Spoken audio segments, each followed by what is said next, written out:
What's up, Rude Nation? It's your boy Sherm, one half of the RudeBoyz, and you know it's that time again for RudeBoyz Reactz, and this time it is about the E3 2019 press conferences and such. First and foremost, I know I want to apologize, and Tom wants to apologize that we did not get enough videos out, enough content out this E3 holiday season, whatever, we're nerds. We had some technical difficulties, some life issues, some scheduling conflicts and stuff like that, but, you know, we're here, we want to get our thoughts, really my thought, because, you know, it's a solo show, baby. But I know Tom's thoughts on some stuff, so let's get right into it. We're going to try to go chronological to the best of my ability, and I'm fucking shot, so this should be fun. We got Star Wars Jedi Fallen Order, the new single-player Star Wars game coming out from EA, and I believe Respawn, the makers of Titanfall, I know that. The game looks pretty cool. It's a lot of years of a Star Wars video game fan not knowing that their quality of video games weren't really, like, you know, mind-blowing. It wasn't like a Metal Gear Solid or an Uncharted or a Halo. They were maybe like a little step down. So, but this is more Star Wars stuff. Let's do a little rotation. Nice. There is more Star Wars stuff, and the Force powers look cool. Lightsaber combat looks great. So, yeah, all right, cool. Star Wars, hit me up, bro. Let's do it. What else? We'll talk about Microsoft.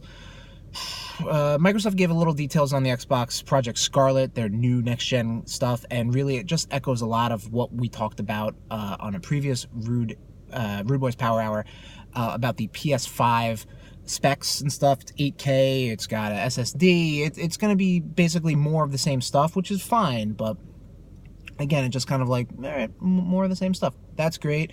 They showed off Gears 5. That looks cool. We'd like to get back into it, but whatever. Halo Infinite. That looks neat. Not my bag. But let's talk about Lego Star Wars. This is the Star Wars podcast. Lego Star Wars, the Skywalker Saga. So it's basically retooling all 9 Star Wars movies into one video game package, and it's all Lego-fied. It's great. They got Lego cars also coming out to Forza Horizon. That's cool. Something I want to talk about for the Microsoft conference is that Double Fine is joining the Microsoft Game Studios, which is great. Double Fine is a very quirky, quality team, and I hope nothing but success for them. Also funny enough that Microsoft almost pushed them to the brink of closure years ago. This is a different time. This is a different Microsoft, so hopefully, fingers crossed, they thrive and survive. Like that, right? That's pretty good. What else happened up the first day? We had Bethesda's press conference, which really, I really just want to talk about Doom Eternal, which just looks like more wacky, crazy Doom bullshit, which is great. I played the first one, I think it came out in 2016 for PS4. It also came out for Switch and Xbox One and everything like that. So Doom Eternal is coming out to those same platforms and also Google Stadia, which I'm not going to talk about. Go someplace else for that. But that looks cool. More Doom bullshit. A couple of other things slipped in the cracks between the Ubisoft press conference and the Bethesda press conference, and it's some pretty important stuff we want to talk about. Arcade 1-Up is bringing a Marvel/Capcom cabinet with, I believe it was the Punisher arcade game, Marvel Superheroes, and is it gonna be Children of the Atom? I think it is. That's pretty cool. They're also partnering up with, I guess, Nickelodeon and possibly also Konami to release Ninja Turtles the arcade game and Turtles in Time. Complete 4-player cabinet on that one. Super dope. It's one of these things that, like, man, 5 years ago, if you told me that this could be a thing, I would be like, no, it's not. There's too many cooks. Just too many cooks, and it's never going to happen. But it's happening, and it's crazy. The price tag is a little big on that, but, you know, what are you going to do? Another thing that kind of slipped between the cracks is that Limited Run Games is partnering up with LucasArts, you guessed it, to release Star Wars games on the modern consoles. And we're talking about games like Star Wars Bounty Hunter, Pod Racer, Dark Forces, TIE Fighter, Shadows of the Empire, games that are kind of almost been lost to time on the console era. I know all these things are pretty much available on PC, but they're coming out for at least PS4. I don't really know any sort of, like, if it's coming for Switch, hopefully. Switch. I really hoped that they were going to bring Rogue Squadron, the trilogy, back, because I know that was in the works with Factor 5, and it was going to be on the Wii, but just, I think LucasArts was in the middle of their being bought out by Disney. Whatever. Give me that game. That's the holy grail of the Star Wars games for me, and that's concerned. Talked about it a little briefly. Ubisoft then had a press conference. This is day 1 still. Day 2. God damn it. Day 2. The E3 is just still talking about that stuff. It goes earlier and earlier. So anyway, Ubisoft, they debuted the Watch Dogs Legion, which I think they're still talking about that game. Like, that game just, they talking about it. Looks interesting. Watch Dogs never really resonated with me, but it's cool that they're giving Assassin's Creed a little bit of a break ski in order to then focus on the next year, so they can have Watch Dogs kind of swoop in for 2020.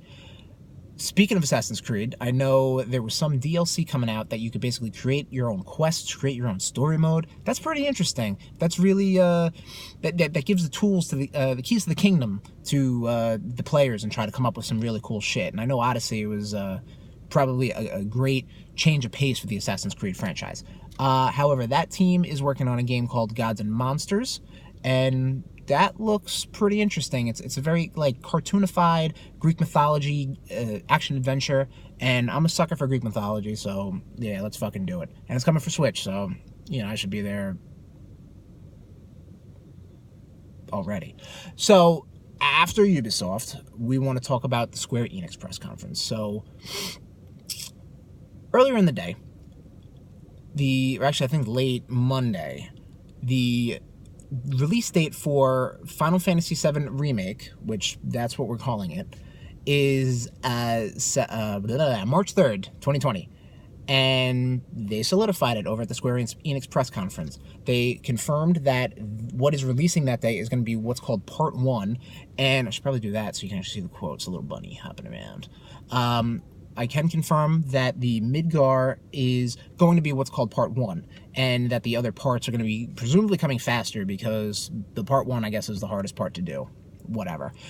It looks gorgeous. This is how you're going to get me to play Final Fantasy VII finally, because regardless of how many times it has come out and remastered and this and that, it just is very archaic to me for someone who hasn't grown up playing JRPGs or even early PS1 games, or PS1 games in general. This is how you're going to make me play this game. And, alright, fine. You got me. And then they kind of closed their press conference. They talked about some other stuff, but we're hitting the highlights here. This is the RudeBoyz Reactz. The thing they finished up on was Marvel's Avengers. The game that they've had... Give my hand a little rest, sorry. The game that they've had on one single teaser video for probably about 4 years, right around when fucking Age of Ultron came out. And they finally debuted it, and it looked iffy. They're very, what am I trying to say? They're very hopeful about the game. Like, it's Marvel, it's got the Avengers, it should sell itself, and it's made by a high-quality team over at Square Enix and Crystal Dynamics. But what they're doing is they have a lot of, what am I saying? They're trying to make it a very online, open world. A lot of, like, Anthem style, sort of, like, I don't want to say microtransactions, because they said that all the content that they're going to be releasing is going to be free. However, that's not really the game that I know you boys want to play. Even if Marvel's Avengers comes with, and unfortunately, if this has been confirmed yet, I don't know, but if it came with, like, an 8-hour campaign with the Avengers team, great. That's all I need. Also, can confirm that they're going to readdress how the actors look, or I guess really the models look, and they definitely looked off. Like, that was probably the biggest complaint a lot of people had coming out of that trailer. And, I mean, coming off of, like, let's say PS4 Spider-Man, Marvel Spider-Man, they were able to, I guess, digitally capture the actors and actresses' faces for their voice capture. It didn't seem like they did that. Like, they were just like, oh yeah, I know what Thor looks like. Yeah, I can wing it. Yeah, I know what Bruce Banner looks like. I can wing it. Like, it didn't seem like they really based off of any sort of real-life model, which, again, this is me basically driver's seat quarterbacking. I don't know what the fuck I'm talking about, but they don't look right, but they're going to readdress it, so that's cool. And that's all I really want to talk about Marvel's Avengers. Same thing, Tom was actually the one that broke that news to me, so if it's not true, then blame him on Twitter at Tommy_Cash, and that's Cash with a K. Now let's talk about the heavy hitter, the big crown jewel of E3, Nintendo, and that is a 100% bias. So, Talk about Smash Brothers. Let's get into it. Smash Brothers, the Dragon Quest hero has been announced for the next DLC character in the fighter pack, and it seems to encompass the Dragon Quest 11 protagonist, and also skins from 8 and 1 and 4, I don't know, but that's pretty cool. It has a different vibe than just like a regular like Fire Emblem style sword guy. He's got the shield, he's a little more Linkish, so that's pretty cool, and he has magic, so I'm always down for a magic user. And then they pretty much almost closed their conference with a Banjo-Kazooie reveal. I've watched this video maybe like 4 times. There's no hyperbole here. And it's just so fun watching like his former Rare brother, their former Rare brothers in arms, Donkey Kong, Diddy Kong, and K. Rool, all like cheering and like, yeah, he's in. Like that's cute, man. Like Nintendo knows how to do these characters right. And especially the Smash Brothers team, especially Sakurai. So I'm very happy that he's in there. And again, this 2019, you told me 5 years ago that Banjo-Kazooie is going to be in a Smash Brothers game. I'll just be like, okay, cool. What fake fucking Adobe Photoshop bullshit did you see online? They talked about Luigi's Mansion 3, which is weird because they didn't really call Dark Moon Luigi's Mansion 2, but whatever. More Luigi's Mansion, which is great. Done by Next Level Games, which is fantastic. They did Dark Moon and also Metroid Prime Federation Force, which is still a good game, but just not really the game you're looking for. But that's cool. Still locked in for a 2019 release. What's not locked in for a 2019 release is the new Animal Crossing. That got bumped to March 2020. It's called Animal Crossing New Horizon, and it looks like the next progression of Animal Crossing, which is cool. Man, I hit New Leaf hard. Unfortunately, before they started adding more of the amiibo functionality and like the summer camp stuff and stuff like that, I did fall off. I played it probably once a day for an entire year and then just like dropped off of it. I was super hyped for it, but it still I still felt shackled to a lot of this archaic Animal Crossing stuff. This looks like it opens it up a little bit more. To my credit, I still need to see, or to my uncredit? Not to my credit? I don't know. I still need to watch more of it to kind of fully get what I'm going to check out. In July, we got Marvel Ultimate Alliance 3, and they showed off more X-Men stuff between that and also the Treehouse Live stuff.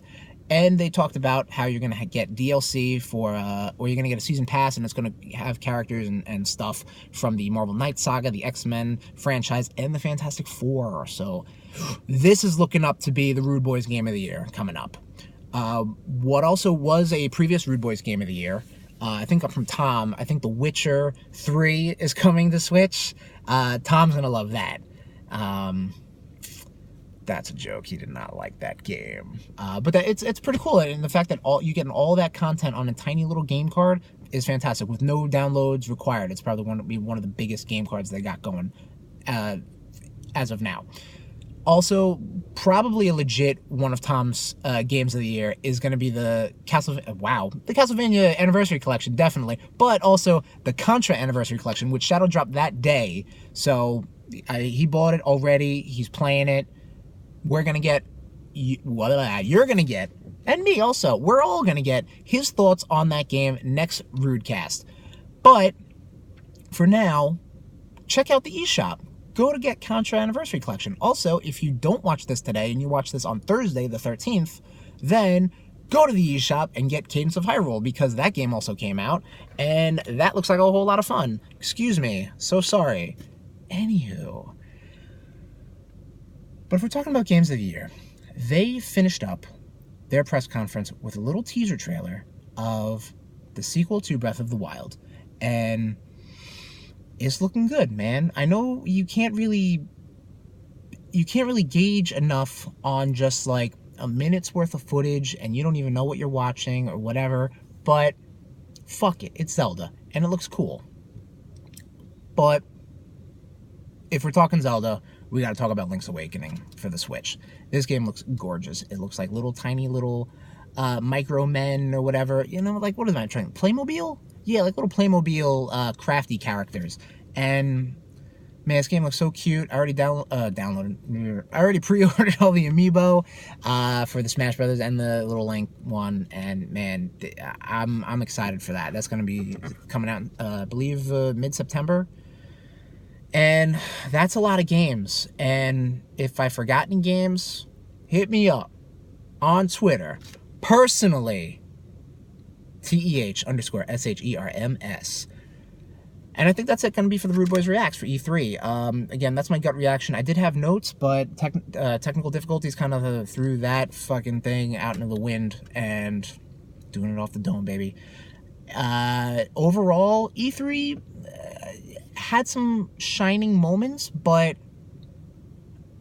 you know what? I think with the whole, like, with Sony and Microsoft, Sony not even really being there, but with Sony and Microsoft both being kind of like about to enter the next generation, and Switch really in its stride, kind of an odd E3. A lot of people just kind of felt like we have to do this to do it.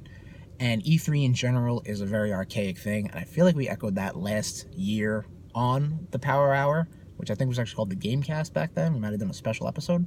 But yeah, Sony not being there, Nintendo still not being there, kind of also let, like, you know, Ubisoft do their thing. Square Enix actually, I thought, had a pretty good conference. Like, they really did rest on their laurels, which is fine. They talked about a lot of games. They talked about a lot of RPGs and stuff that's their bread and butter. And good on them. And again, biased, I thought Nintendo really did bring it. And, you know, gonna watch some Treehouse Live now, maybe.